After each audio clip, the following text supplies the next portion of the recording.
नमस्कार बच्चों। तो आज हम लोग देखने वाले हैं S C Verma chapter number 29 question number 10 का सॉल्यूशन। 10 में क्या बोला बेटा? Suppose all the electrons of 100 gram water are lump together to form a negatively charge particle. मतलब 100 ग्राम वाटर में जितने भी इलेक्ट्रॉन हैं, है ना, उसको आप सबको लंप कर दो, मतलब एक साथ कंबाइन कर दो सबको, और उसको मान लो नेगेटिवली चार्ज। ऑब्वियसली इलेक्ट्रॉन है तो नेगेटिवली चार्ज हो जाएगा। And all the nuclei charge, तो न्यूक्लियस में कौन सा होगा बेटा? प्रोटॉन के पास ही चार्ज है ना, न्यूट्रॉन के पास तो है ही नहीं।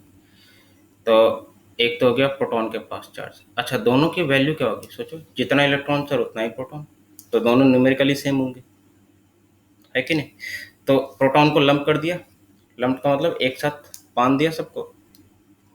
एंड उसको फिर क्या बोला है? If these two particles are placed 10 centimetre away, और इसको अगर 10 सेंटीमीटर दूर रख दिया जाए, 10 centimetre away from each other, find the force of attraction between them, compare it with your weight।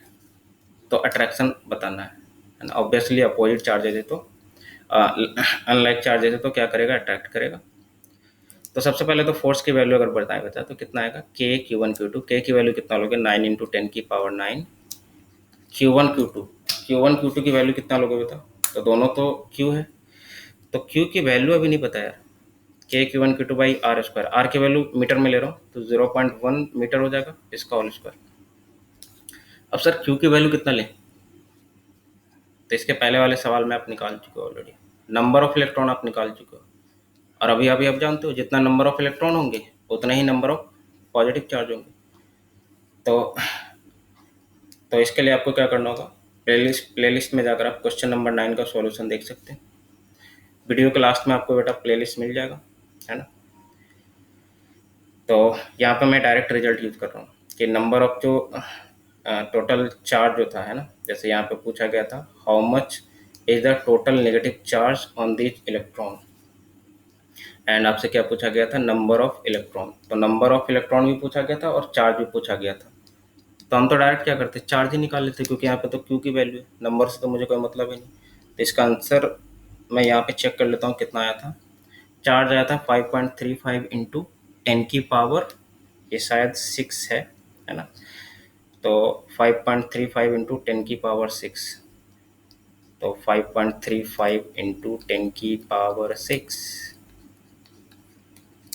5.35 into 10 की पावर 6 इसका स्क्वायर, और नीचे कितना है? 0.1 का स्क्वायर। सिंपल। तो अब आप कैलकुलेशन कर लो। यहाँ पे मैं चेक कर लेता हूँ कैलकुलेटर से, तो याद आएगा 5.35 का स्क्वायर पहले कर लेता हूँ और इंटू 9, तो ये आ गया कितना? 257 पॉइंट समथिंग, मतलब 2.57 मैं लिख देता हूँ सिंपली। इंटू पावर जोड़ो तो ये 6 दूना 12, 12 और 9 21, और ये 2 ऊपर और आएगा, 21 और 2 23, तो 10 की पावर 23। इतना फोर्स, इतना न्यूटन, अब सोच लो बेटा कितना है? 10 की power 23 Newton. This is huge. वो भी हमने कितने पे रखा? 10 सेंटीमीटर पे रखा। और ये तो कहाँ पे रहते हैं टोटल चार्ज? मतलब सोचो 10 gram of water, 100 gram of water कितना में आ जाएगा लगभग? अब सोच लो कितने में आ जाएगा 100 ग्राम ऑफ वाटर।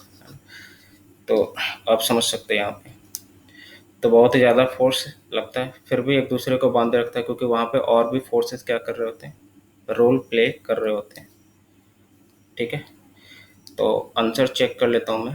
2.56 सही है ना, इंटू 10 की पावर 23, 23 या 25 आप यहाँ पे चेक कर लेना क्यू की वैल्यू क्या है, क्योंकि यहाँ पे मुझे दिख नहीं रहा है ना, ये 8 है या 6 है, उस हिसाब से यहाँ पे 23 या 25 भी आ सकता है। ठीक है,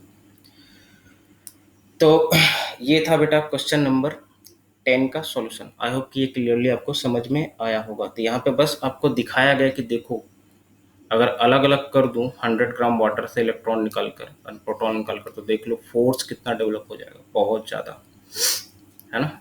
तो फिर मिलेंगे हम लोग क्वेश्चन नंबर 11 के साथ।